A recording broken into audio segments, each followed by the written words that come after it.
Good morning or afternoon, dear guests. Welcome to our 5th webinar about vertical farming, which is part of Equine Plus project.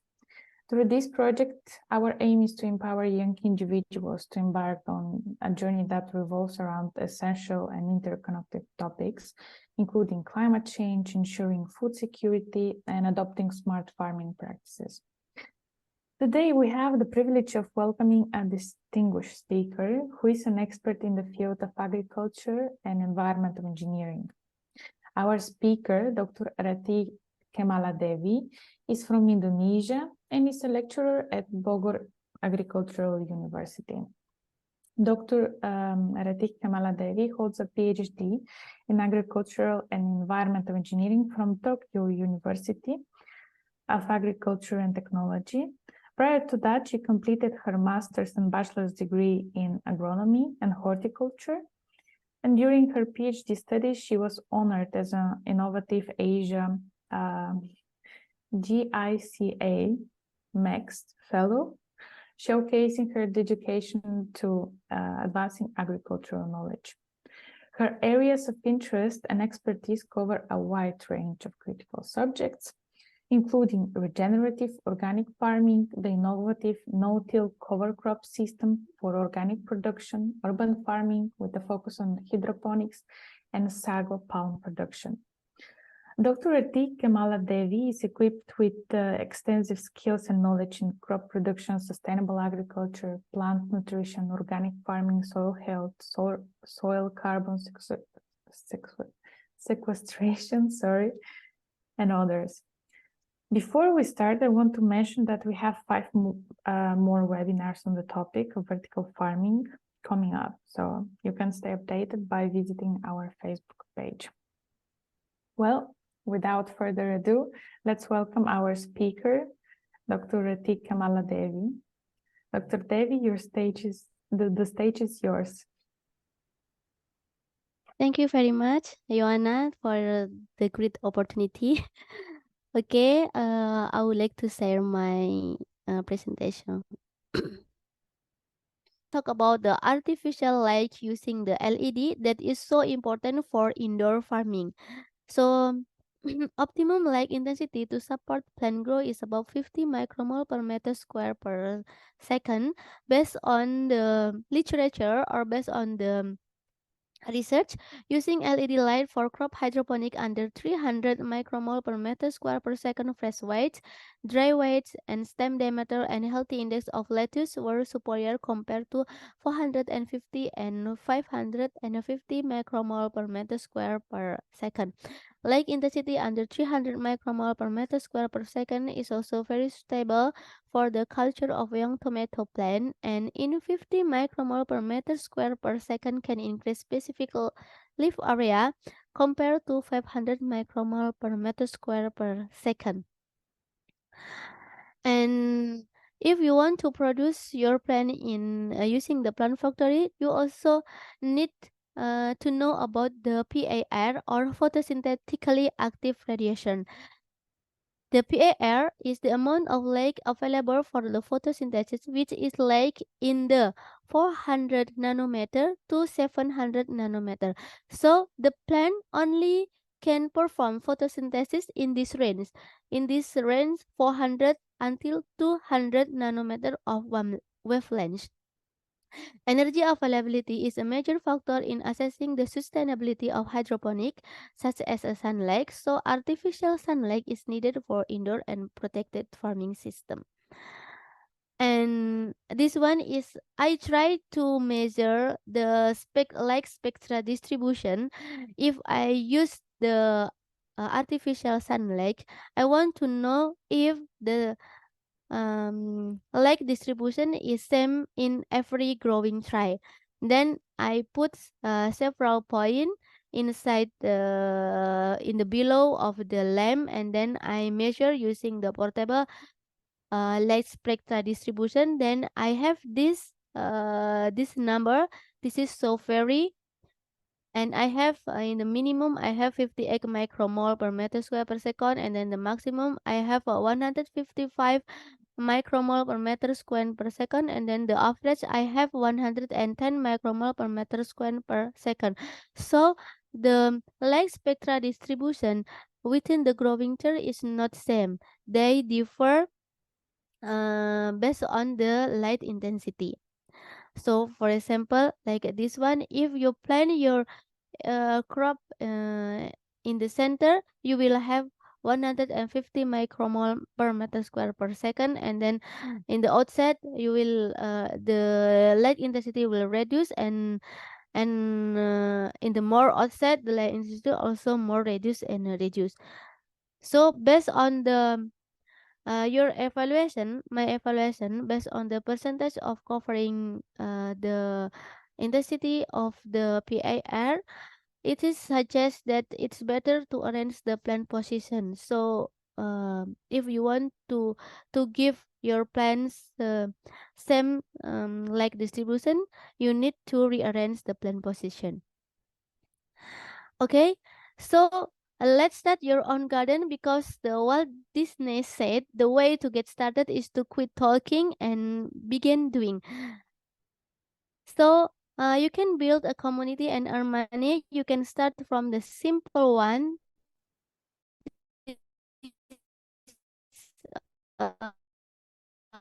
What I did with my student in my university, I to make this hydroponic system using the very simple utilities that easy to access from our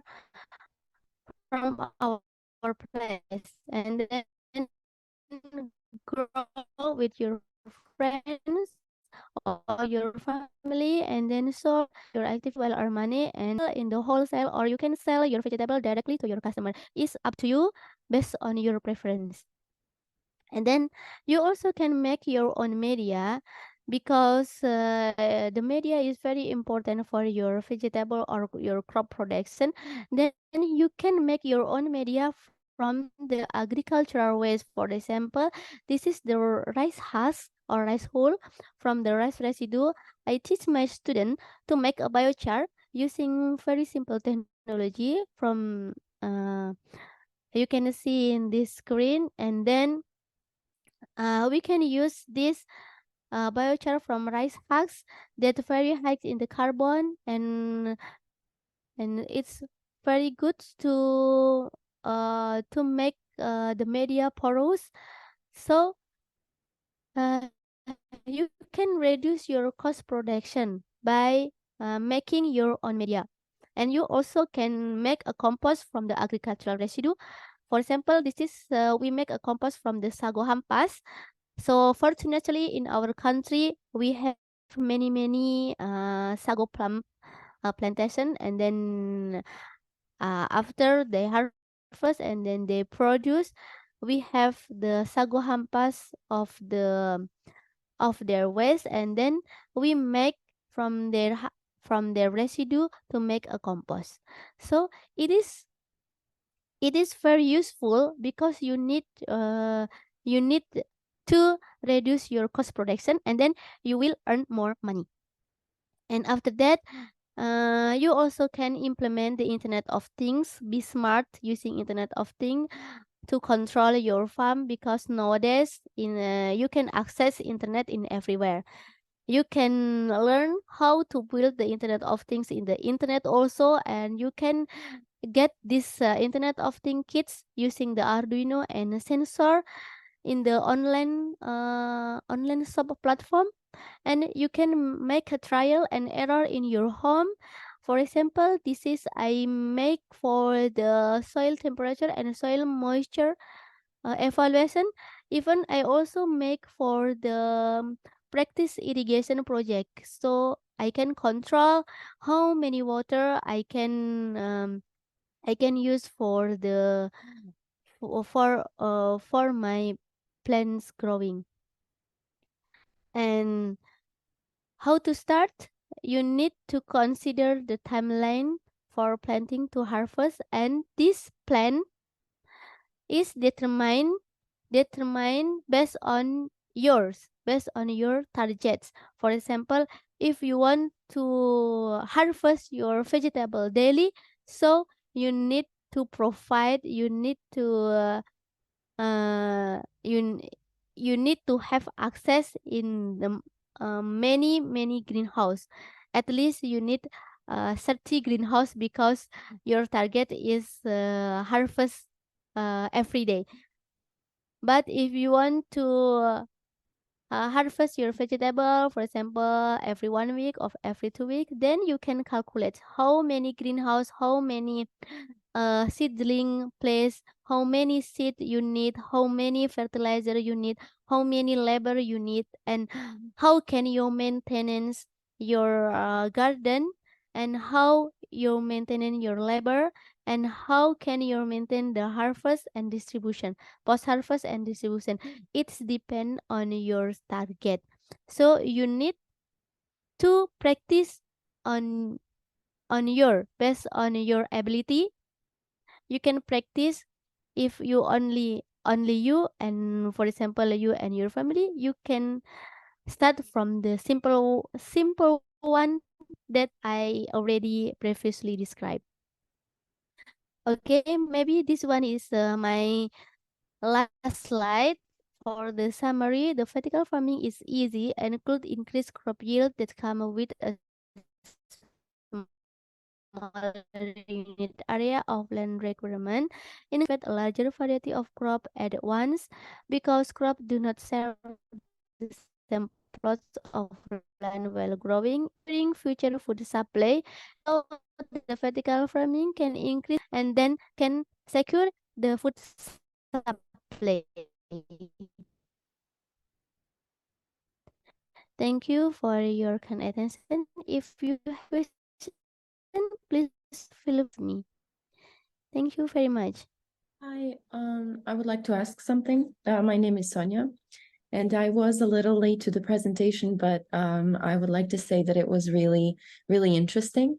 And I asked this in the chat too, but I would like to ask you personally, is there a possibility that we can that you can email us this presentation? Because I think it's very useful, and so it would be good to have it. Thank you.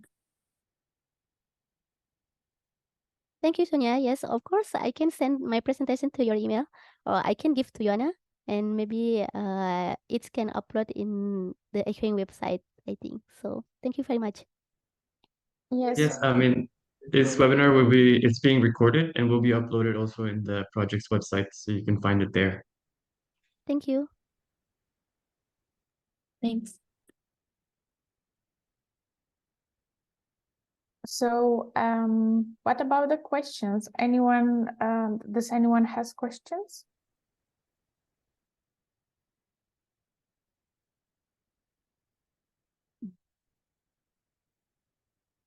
Okay,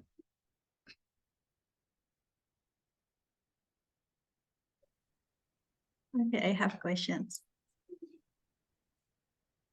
Can you hear me? Yes, we heard two people at the same time.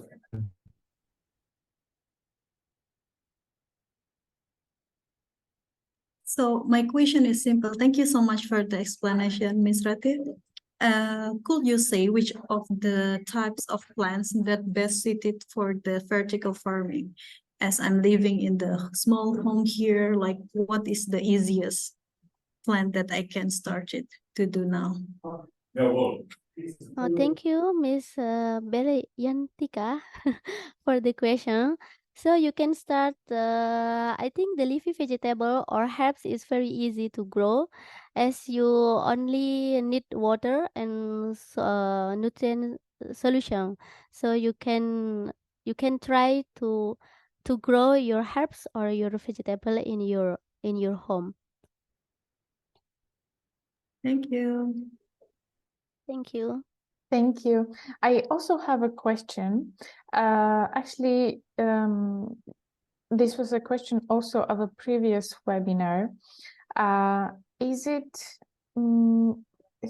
possible to incorporate permaculture methods such as planting nasturtium or marigold for some crops, or for example basil for tomato plants, for an open vertical farm to repel pests? Because this is usually working for the normal type of farming. Can it be also done for vertical farms? And if yes, only for open ones or for closed ones as well? Yeah, I think so.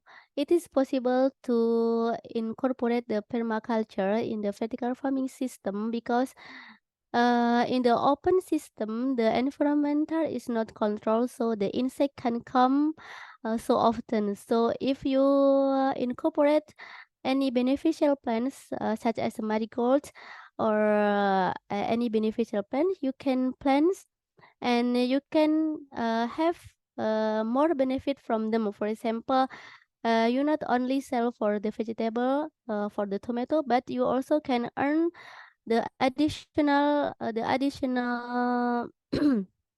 income from your beneficial plants, and also it can increase the biodiversity if you include the permaculture in this vertical farming. So it is very feasible and it's very good, I think. Thank you. Thank you.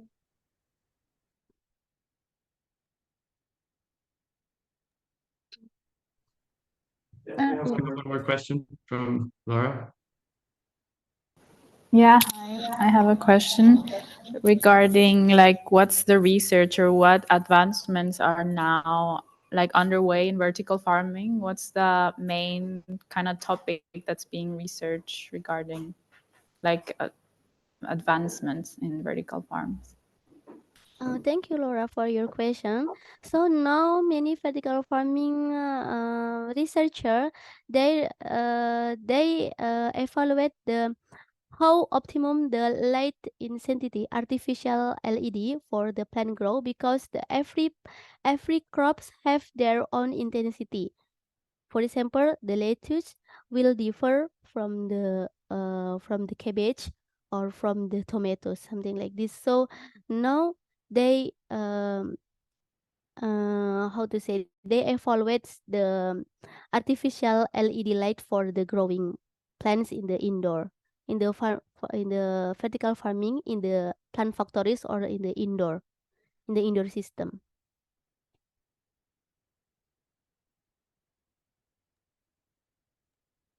Okay, and thank you. We have one more question in the comments. Actually, it also was mentioned in previous webinars. If we can use organic matter to create nutrients for hydroponics, maybe from organic material like compost or other organic materials. In the previous webinar, we were talking about bokashi type of compost. Yes. Yes. As the liquid maybe can be used, or I don't know, maybe also the dry part. Can you explain a bit more? Yes. Regarding the compost, of course, compost can be used as a source of the organic nutrient for the plant grow, because inside the compost we have they have organic matter, that the organic matter can release the nutrient for the plant grow. Yeah, and then you can use the bokashi. The bokashi is compost consisted of the organic waste, plant residue, and then they also add some molasses in their compound. Molasses is the liquid residue from the, in my place, the molasses is come from the sugarcane plantation. So after the sugarcane is processed, then they will have the sugar liquid content that called molasses, and this can be a substrates of the in the bokashi compost. They to release the nutrients. So using the compost, you can produce the vegetable organically. But if you use the inorganic compound, for example, perlite, vermiculite, or rock wool, so you need the additional nutrition because the media from the vermiculite, perlite, rock wool, it doesn't provide the nutrient for plants because it's inert. Because due to the inert media, so you need to add more. You need to add the nutrient for plant growth because the nutrient is very important for the plants to support their growth. But if you use the compost, for example, the bokashi compost, you no need. Maybe you no need. You may not need to add the additional chemical fertilizer because the compost can provide their own nutrients to the plants. Thank you. We have another question. Well, I will rephrase it a bit. What are the initial costs when you start a vertical farm? And is it considered affordable? You mentioned that you started a project with your students. Is it enough, for example, for a family, or can you use this example for your business? I'm sorry, can you repeat for your first question? What are the initial costs to start a vertical farm? And you showed something that you did with your students. So can this be replicated on a bigger scale, let's say, and be useful for a business? Okay. Okay, the initial cost. You so okay, the initial cost actually is can be vary. The initial cost can be vary based on your scale. For example, in my experience, I just make the very simple way to make an hydroponic system using the A-frame. So I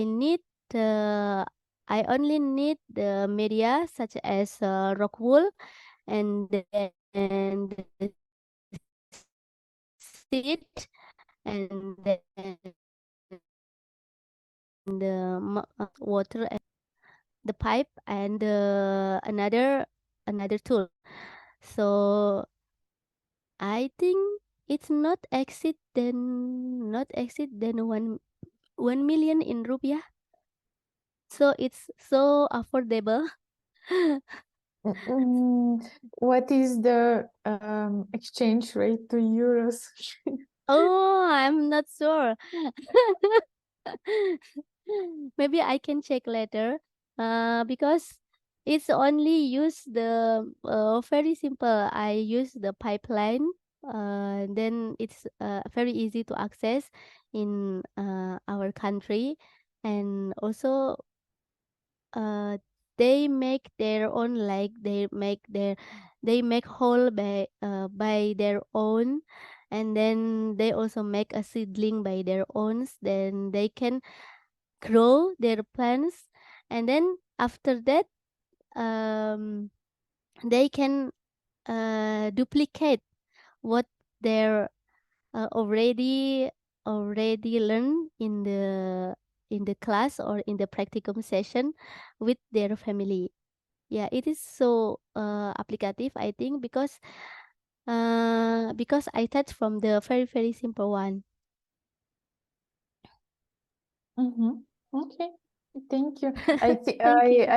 I checked about you said 1,000 rupiah, Indonesian rupiah, right? No, 1,000, 1 million, not exceed than 1 million Indonesian rupiah. Yeah. Maybe like 60 euros, something like Yeah. that. For the 1A frame. Okay. Yeah. We have one more question. What is the minimum space you would recommend to start crops in vertical farming? I'm sorry. What is? We have one question in the chat. What is the minimum space you would recommend to start crops? Maybe someone in a small apartment again. Oh, okay. Minimum space.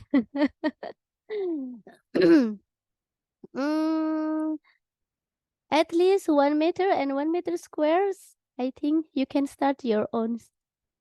Yeah. Yes. Yes. Okay. 1 I and 1 think meter that, squares. Yeah. yeah, I also think it's possible. Yeah. Someone I think wanted to join. I No, heard someone. Yeah. May I have, I know it's time is already progressing. I have also a last or a question. First of all, thank you very much for your presentation. It's very informative and there's so many detailed information you shared. And I have a question. When you mentioned the nutrient composition of the nutrient solution, what tool do you use or what way do you use the composition of nutrients in terms of macronutrients like nitrogen, like phosphor, and also for the micronutrients? You listed them. Do you analyze them, and if so, in what way do you do that? Okay, so your question is about the macro and micronutrients and how I evaluate them. Yeah, in your solution, so that you apply, and when you say it's sufficient or non-sufficient in terms of concentration, so what way do you use to measure that?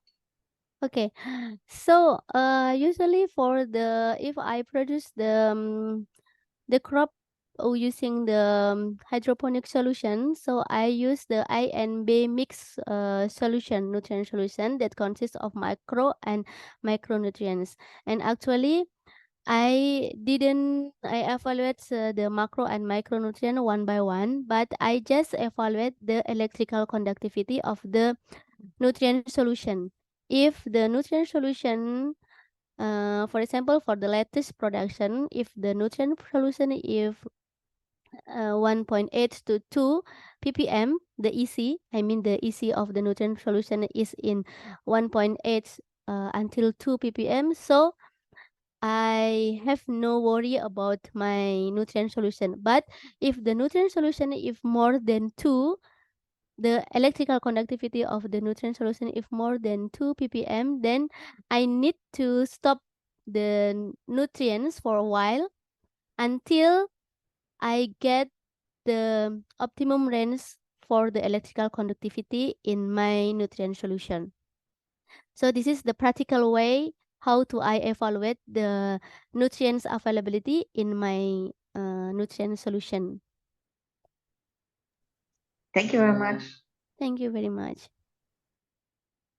Thank you very much, everyone. If there's no more questions, I think we can conclude today's webinar. And thank you very much to Ms.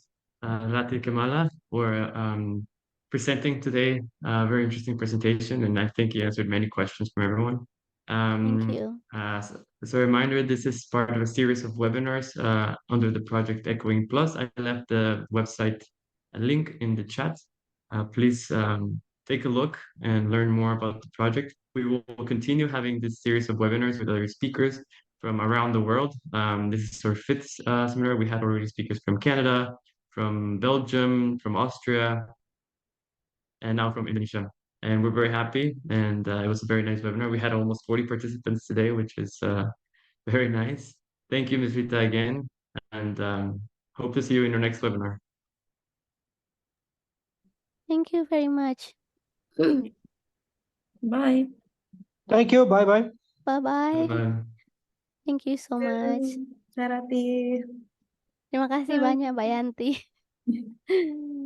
Terima kasih banyak, Bung Iqbal dan teman-teman dari Sekolah Vokasi.